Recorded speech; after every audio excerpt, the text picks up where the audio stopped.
What's going on? Welcome to Strange Talk with Doc. I hope everything is going good with you, and I hope everything is going good with yours.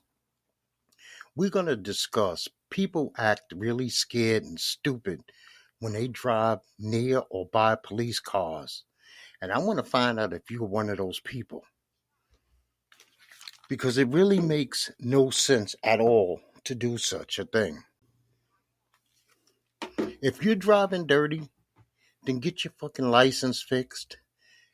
Make sure you don't have guns in the car that are illegal, that you're not high, you're not drunk, you're not driving under suspended license, you have no driver's license, your insurance is up to date, your vehicle is not stolen, you're not driving due to some kind of medical reason, you had a stroke or a seizure, and you still shouldn't be driving for the next 3 to 4 months, whatever the case may be. You hold up traffic. You hold up a continuous lane that could be driving where people have no fear of driving by the cops because they're not dirty, they're not up to no good, but you slow down everything and you think that the cops don't realize what you're doing. You know, they have the ability to run your tags instantly. And when you act like that, when you are a stop sign and they're at the same stop sign and you're scared to even look over acknowledging that there's another car there, they're going to be suspicious of you. You might get yourself a traffic stop for no good apparent reason other than the fact that you're driving so cautious and so scared because there is a police officer in a car nearby you. And that shit needs to stop. It causes accidents. It causes people to rubberneck. It causes people to run into each other because people are so fearful of passing a cop car when they don't even think those are just officers of the law. They might have other things on their mind. They might be heading off duty. They might be heading back to the precinct. They ain't even thinking about you. So why are you holding up traffic? And if you're holding up traffic for any of the reasons that I stated before, fix those things. Those are all fixable issues. You can get a gun license so you can drive with one in your car. You don't have to be driving dirty. You shouldn't be driving under influence of drugs, alcohol, or medication that you cannot handle. Just be smart. And that's all I really wanted to say about that, because it's a serious nuisance and I want people to stop it. Stop driving like a fucking coward. Stop driving like a punk ass bitch because the police car is in front of you, behind you, or on the side of you. It makes no sense. So Deshawn Thomas, a 23-year-old animal, he casually walks up to a homeless man on a St. Louis sidewalk and he shoots this man dead in broad daylight. I would like to say rest in peace to that homeless gentleman. I do not know his name. He's homeless. These are not one of the people that we identify or even care about. We passed him by on the street. Nobody, for the most part, speaks to them. Nobody reaches out to put change in their buckets or whatever the case may be, or for food, clothes, or assistance. But Deshawn Thompson, to think that this person was less than a human being. He is not even walking around shooting stray dogs or cats. He's shooting humans as though it's all right to do so in broad fucking daylight of all things. I mean, not even under the cloak of darkness. I mean, I hope that the St. Louis prosecuting office handles this gentleman with the full blunt and force of the law. So we had Tucker Carlson release these January 6th videotapes. And I'm going to say, these videotapes look doctored to me. This dude, the shaman dude, who seemed to be walking around in one of the clips in a circle over and over again. Does that make any sense to you? And if there was no January 6th uprising, what the fuck did all of our eyes see? I mean, stop it. We're never supposed to believe our own eyes. We live in a time of deep fakes. I am going to believe what I've seen. I am going to believe that the loss of lives really happened, that these people are not vacationing in Jamaica, hiding out for the rest of their lives. What would be the purpose of it? And on 2-3, we had a freight train carrying hazardous materials derail in East Palestine, Ohio. I feel for the people of East Palestine, Ohio. United States government devotes a lot of energy, effort, and money to the Ukraine. And I'm not saying that they shouldn't, but when we have incidents like this at home, we have to make sure that we take care of these tax-paying citizens. These are American tax-paying citizens. I don't give a fuck if they're blue. I don't give a fuck if they're red state. I don't give a fuck if they're super liberal or anything like that. I don't care about their politics. I care about their humanity. I care that their children do not suffer down the road for this, that they will be able to go back to whatever form of life that they had, and that the United States government does all that it can do. Not just some, not a band aid, but fully go down there and take care of the situation. I don't care if it's Kamala Harris. I don't care if it's Joseph Biden. Uh, People need to go down there and make sure that these people are right. FEMA needs to be on the ball. Anything that it takes. If we can send billions to foreigners, we have to be able to send multi-millions to at least nationals. So this week we lost a couple of people. We lost Tom Sizemore. You know him from Saving Private Ryan. You know him from Heat, Black Hawk Down. He was great in Natural Born Killers. He died of a brain aneurysm. He was 61 years old. We also lost one of the OG members of Leonard Skinner. You know Leonard Skinner, Sweet Home Alabama. Not one of my favorite songs, but I mean, you have to be living under a rock if you never heard the song Sweet Home Alabama. And the man's name was Gary Rossington, and he passed away at the age of 71. Now, I'm going to mention somebody that I'm not saying to rest in peace, but because I do sort of a news podcast and I give information, I'm going to say that Linda Kasabian has died at the age of 71. She was one of those Manson family members. She was one of those chicks who was at both crime scenes where these horrendous killings occurred, but she was a state star prosecuting witness in the 1970 trial. That's the reason that she was free. She actually turned on the family. And when I was a kid, the things that were on the news, like on a nightly basis, some of the first things that I could remember was the Vietnam War, the damn Manson family, the Boston busting, Richard Nixon, Dan Rather, and Walter Cronkite. Those were the news. I guess my grandmother watched a lot of news, and I spent time with my grandmother. And I mean, these Manson family members, they were like the first reality show on TV before we even knew what reality TV was. Coming out each day in different outfits, different haircuts, different things scraped and scrawled in their foreheads. So once again, Linda Kasabian, dead at 73. That's not an RIP, people. And also not an RIP. Jerry Richardson died at the age of 86. He was the former owner of the Carolina Panthers. This man has said some racist shit. I didn't appreciate Jerry Richardson as an NFL owner, and I believe he was forced to actually sell his team. But once again, I'm just passing on the information that he died.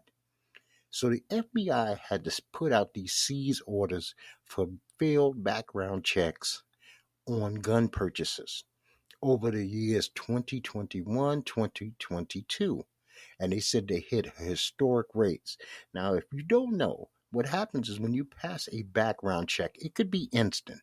I believe the system is NCIS.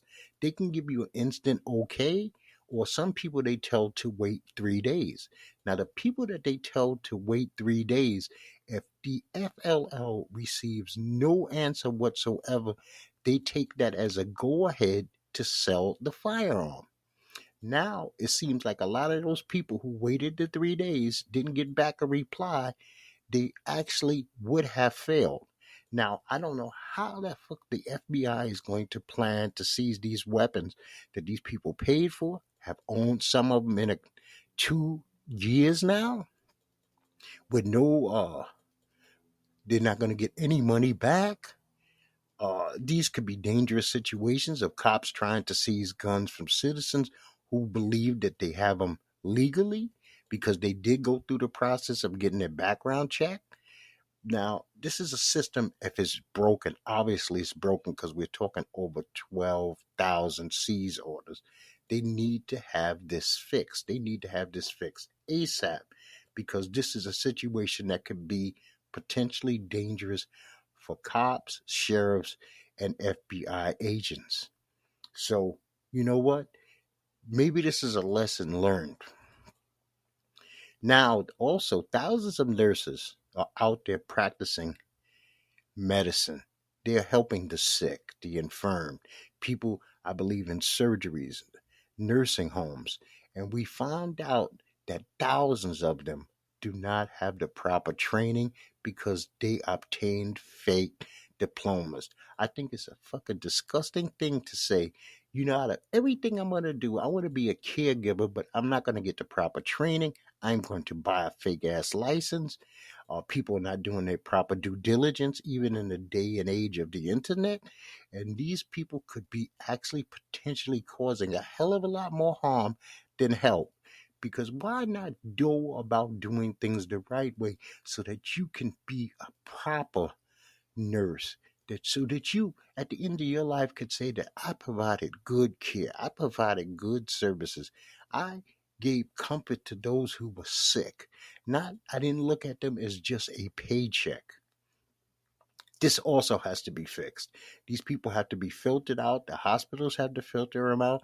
The federal government has to filter them out. And whatever place was providing the fake diplomas, I hope that they have paperwork where that they can go back and find these people ASAP. So the clown ass mayor of Chicago, Laura Lightfoot, is out. She is the first elected Chicago mayor to lose re election since 1983. That is 40 years. That would be 10 elections. If there was an incumbent in office, they automatically won re election. She is the first one to not get it. Now, the thing about Laura Lightfoot that I really don't appreciate is the fact that she said that this was because she was a black woman in America, not taking any responsibility that she did a shit job with Chicago. And that's the bottom line. She didn't do her job up to standard. And that's why she's out, not because she's a black woman. Because I think in certain situations, and I'm not going to sit here and tap this country on the back as far as how we treat black women. We treat black women like shit in this country for the most part. But if they do an outstanding job and the people understand that they're doing an outstanding job, I believe she would have been trusted. But I believe that she was more worried about her big dick energy than actually helping the city of Chicago. So Walgreens, and I'm with this. Walgreens said it's not selling an abortion pill in 20 states that have warned of legal consequences if they do so. I am with, I've got to clarify this, I am with boycotting Walgreens. Right now, I'm not doing any motherfucking business with Walgreens. I'm not even using the ATM. If these abortion pills are legal in these states and you worried about legal consequences when you're a multi-billion-dollar firm, you know what? Then you're a coward. You're a punk ass bitch. And you know what? You should suffer some consequences. There are a lot of people who's going to need this pill. Everybody is so against a woman having control of her own body, her own brain. Think about this. This is a young lady, maybe, who had sex. She had sex. She became pregnant. She might not even be in a real relationship with the man. She might be just starting off her profession. She could be in the middle of her second year of doctoral. She could be a resident. And this could be something that could stymie her whole entire life. Maybe she just doesn't want to be a mother. And we should not take that right away from her when it's as simple as her buying a fucking pill that is legal. They don't have the right, but they can do what they want because they're a private business, but their shareholders need to make them feel this. We got this ongoing problem that's been going on now for about 5, 6 years. It's called Karen. We need Karen to go the fuck away. We need Karen to stop bothering people. If your mother's a Karen, if your aunts are Karen, if your sisters are Karen, shame her. Make her go away before she shames your whole entire family by going viral. Now, me personally, if I run into a Karen, I'm only going to have a few words for them. It's going to be, leave me the fuck alone.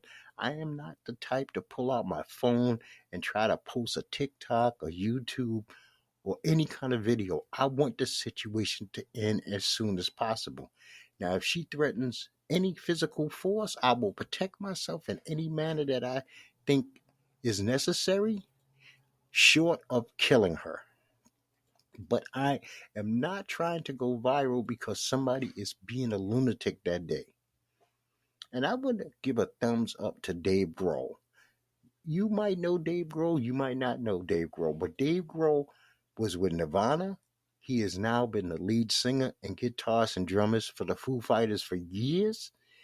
I appreciate that he went to a LA homeless shelter and fed 450 homeless people himself. He cooked this food himself for 16 hours. He gave them a barbecue. He made some people who might not have felt like shit feel like they were human, at least for that afternoon. Somebody took the time out of their day to do this. He took this out of his pocket. This is pennies to him because he's a multimillionaire. And we need more people who have bank, more people who say they're ballers to help those who are less fortunate than themselves, more people to reach out for those who nobody might even speak to or say hello. They need it. They're human beings. I'm big on treating humans like humans, man. Uh, and you know what? Once again, I appreciate Dave Grohl for doing this.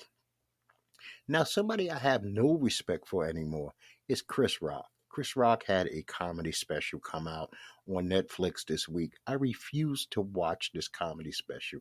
I don't give a rat's ass about what anything Chris Rock has to say about anything. When Chris Rock admitted that he lets white men use nigger around him like it's no big deal, I was like, what kind of black man from where I'm from, Bed-Stuy, Brooklyn, does this? This is not even a part of the makeup. What kind of man allows himself to be slapped in the face in front of millions of people? This is not pro fucking wrestling here. What kind of man allows another man to spit slap you in front of millions of people and does not instantly retaliate? We have a thing inside us that would cause us to say, I must defend myself. He cowered like a comp, a chump, a cocko, a bitch. And when Chris Rock did that, anything that I ever thought of him went out the window. See, you could tough talk when you're sitting on stage with a mic and you got protection. But you know what? And then to go on and decide that he wants to spend 4 or 5 minutes speaking up on Will Smith and his wife's situation, I think that's a bitch ass move. I don't think you speak up on other people's relationships. I don't think you call other people's wives out of their names. See, I ain't said nothing about Mrs. Rock or his mama, Mrs. Rock. I'm talking about Chris, another grown ass man like myself. So fuck Chris Rock. So Bill Russell also had a documentary called Legend. Now, the beginning of the documentary moved a little slow. They didn't really deal with a lot of the racist issues that you would think that a man from his time being in Boston and San Francisco would deal with. But the second episode dealt with a lot of it. It dealt with a lot of what was going on. I had mentioned the Boston busing. He was involved with that. He had to witness that. He had to witness people, he said, even defecated in his bed. This was a world champion who won multiple champions, should have been one of the most beloved men in all of Massachusetts, but people broke in his house and defecated in his bed instead. But it made me think, and it made me think really hard. How could black men from that generation be involved? And I know this is a negative word, miscegenation. How could black men like Bill Russell, Kareem Abdul-Jabbar, Sammy Davis Jr., and the list go on, would think that a white woman would be an answer to any question when they were treated like shit by those people from that nationality? Now, I understand today we don't go through that because there's no Negro and white uh, water fountains. There's no hotel that if you can't afford it, you can't stay because of your color. There's no back door to a restaurant. There's no grown ass men being called boy by boys. I mean, we live in a different generation. Uh, People are not just being lynched in the streets for the most part, okay? But the men who grew up in that, the men who were called nigger in the street to their face and couldn't retaliate, for them to say that now I want to have a white wife, uh, a white in-laws, brother-in-laws and uncles and maybe grandparents who literally hate you, not because of who you are, but because what you were born. I don't understand it. I wish somebody could explain what that was about and how their mentality. Because if I could sit down to a man from that generation who did that, I would literally do that. I would have a million questions for that individuals. I would have a million questions for the women. I would have a million questions for the men. Trust me, I would. So this week at the Arnold Palmer Invitational, Kurt Kitayama won his first PGA Tour title. Congratulations to Mr. Kitayama. This week we got the Players Championship next. And if you know Doc, you know that I love my golf, man. I really, really, really enjoy golf. And there's a lot of interesting going on with golf. You got Live Golf, whose ratings was like through the gutter and not through the roof, through the gutter. 289,000 people watched their finals from Mexico last week. That shit's ridiculous. That means nobody's really interested. The best thing Live Golf has done for the PGA, it has raised the purses. These guys are now getting $3 million for wins. Second place, they're getting $2 million. Third place, they get like $1.7 million. So Live Golf has actually been a good thing for the PGA members because they are getting more money. And you know what? For the joy and things like that that they bring, I appreciate it for them. Once again, the Players Championship is this week. It starts on Thursday through Sunday, and I will be there for that. We're going to talk a little NFL now. The Commanders released Carson Wentz. Carson Wentz was a piece of shit in Indianapolis. He was a piece of shit in Washington. He was injured when he left Philly, but that's where he got his ring. I thought that Carson Wentz was a bad player who shouldn't have got the money, but now I guarantee you he will be re signed by somebody. Now, the Falcons also released Marcus Mariota. This I did not understand. Marcus Mariota gave the Falcons everything he had. He might not be the most accomplished or uh, talented quarterback, but he ran hard. He tried to lead that offense the best of his abilities, and I didn't think that he deserved to be cut. He should have at least been able to fight for the starting position where we all know that he would have probably been a backup to whoever they brought in, but I didn't think that he should have been having to fish for a job this offseason. And the Jaguars wide receiver Calvin Ridley, who was a former also Falcon, he has been reinstated after his 1 year ban for sports betting. I hope he's learned his lesson. I hope he knows that he's not eligible to bet on sports until he's no longer a member of the NFL or even in the booth at the NFL if he is lucky enough to land one of those jobs. And that's just the way that goes. Now, also, Geno Smith was re signed to the Seahawks. They gave him a 3 year, $105 million deal. I'm happy for Geno. I hope Seattle knows what they're doing. They're taking a big gamble on a guy who played 10 years and had one very good season, but maybe he turned the corner. Sometimes we mature, we turn the corner, and we never look back. And for Geno, I hope that's his story for him and his family. The Saints signed Derek Carr to a 4 year deal. I don't know why the Saints jumped on Derek Carr the day before franchise tagging when they could have waited an extra day and maybe got themselves involved in the Lamar Jackson sweepstakes. So I don't know about that. Now, the Jets, the Raiders, the Packers are all being held up right now by Aaron Rodgers. And now, as of last report, The Jets sent the bomb squad out to Aaron Rodgers in California, meaning the owner, the general manager, the president, and the head coach and offensive coordinator all boarded a plane to go speak to Aaron Rodgers. So news should be upcoming about what Aaron Rodgers' decision is, at least when it revolves around the New York Jets.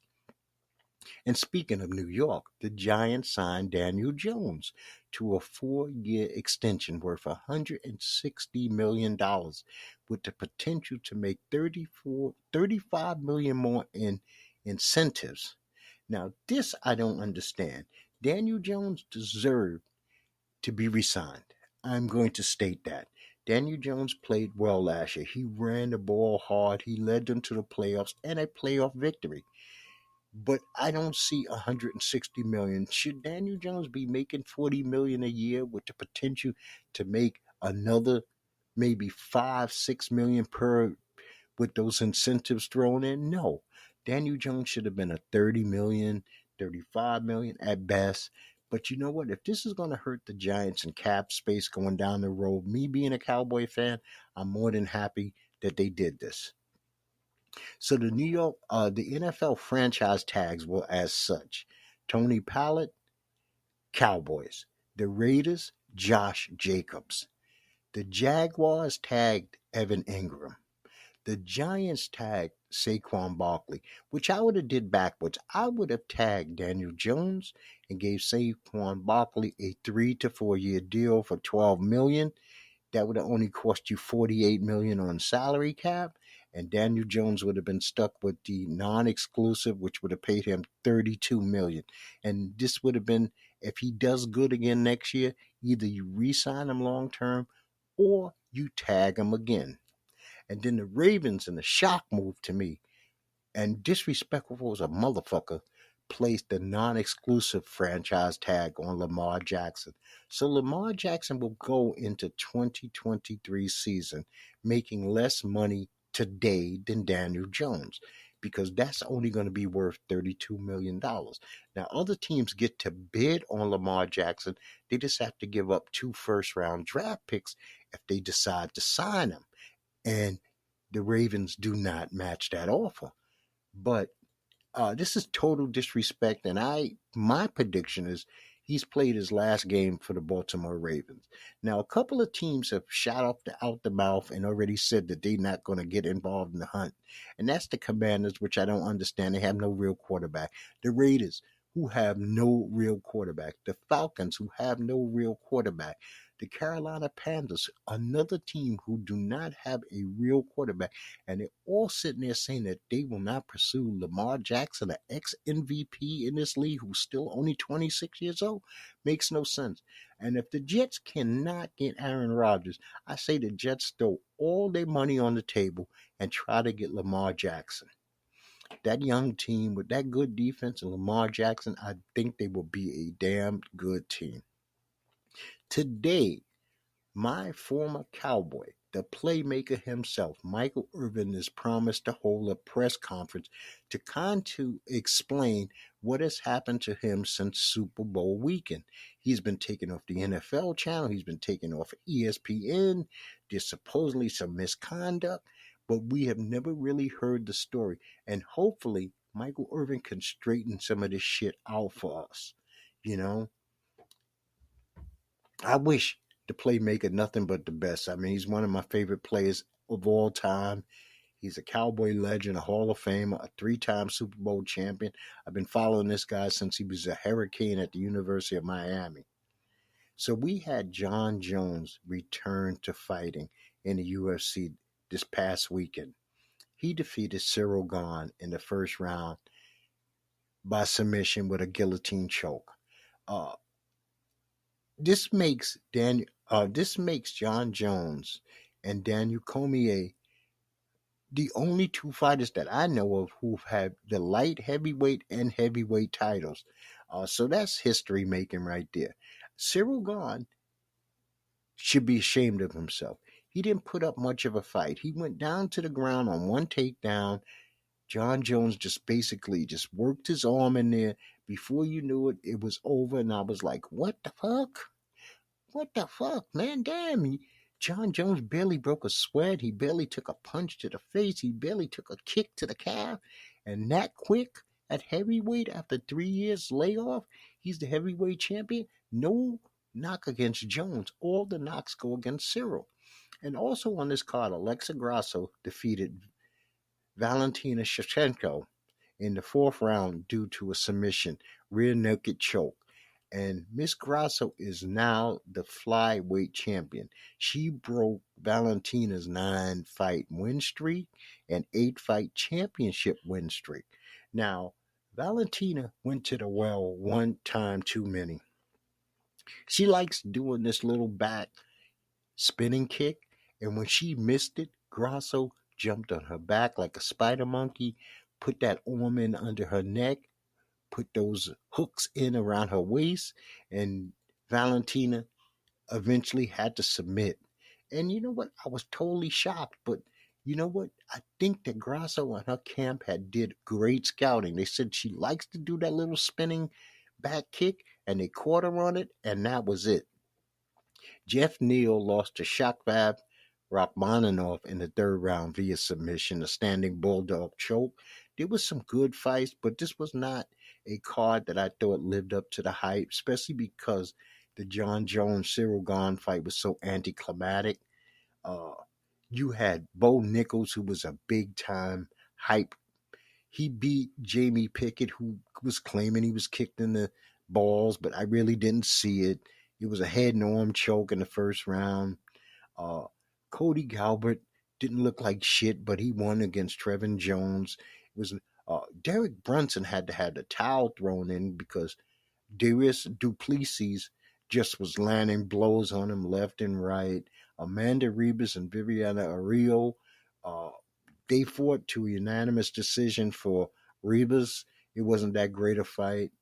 Mark Antonio Baraka beat Julius Marquez. I mean, this dude threw 750,000 punches in the second round to win by TKO.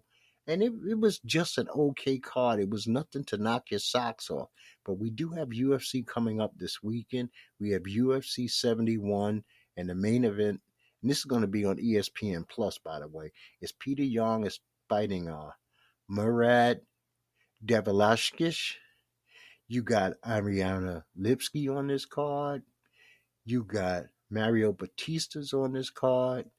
You got Bruno Silva on this card. Tyson Nam's fighting on this card. You never know. You don't have to have the biggest names in the industry to have a very exciting UFC card. And sometimes I think that has proven to be the facts that a lot of times it's the lesser name people who seem to be fighting for the most. So, like I said, UFC from Vegas 71 on ESPN Plus. Check it out this weekend. So let's talk some basketball and get the hell out of here. LeBron James has been diagnosed, as you know, with a right foot tendon injury, and he'll be reevaluated in like 3 weeks. Anthony Davis has picked up the slack. The Lakers have been looking good. They've been winning more than they've been losing, and they made up ground. I think they went from 12 or 13 to number 9. So they are definitely in playoff or play-in spot, and they can actually move up more. Other teams have been taking a fall, and we'll get to some of that in a second. LaMelo Ball has suffered a fractured right ankle. He's out for the season. I feel bad for both Ball brothers, LaMelo and Lonzo. They both are injured. They seem to be often injured lately. I don't know what's going on with their bodies. They're both very young, and I wish they could get back to their status of balling out because they're both very good. LeVar wasn't lying when he said the Ball boys can ball. They definitely can. Ja Morant has been suspended from the Grizzlies. They say it's for 2 games after they found that post of him on Instagram that he put up where he showed a gun. Okay? But it seems like this is going on to be a little longer than we think. There are other things at play here. I don't know what these other things at play here, and this has caused a lot of controversy in the sports world. You got some people bringing up his father not being his friend as opposed to his father. I don't think that's here nor there. I think that kind of money makes people want to be your friend. I don't understand John Moran's intrigue with street life when he doesn't come from street life. John Moran, it came from a two-parent home, and not to say thugs don't come from two-parent homes, because that's bullshit. But he came from a two-parent home. His father was an ex-NBA player, actually played for my Spurs. Uh, he probably went to a private school. He's not from Memphis. He's from South Carolina, so he's not even involved really in the Memphis culture. And the Memphis culture ain't no fucking joke. I mean, those guys down there will do you if you ain't one of them. Uh, I didn't like the fact that this is an NBA player, seemed to be throwing up some fucking gang signs. Why is he involved with that? And actually, I'm going to be doing a show coming up where I'm going to deal with that kind of issue. It's called We Are Not All Kings and Queens.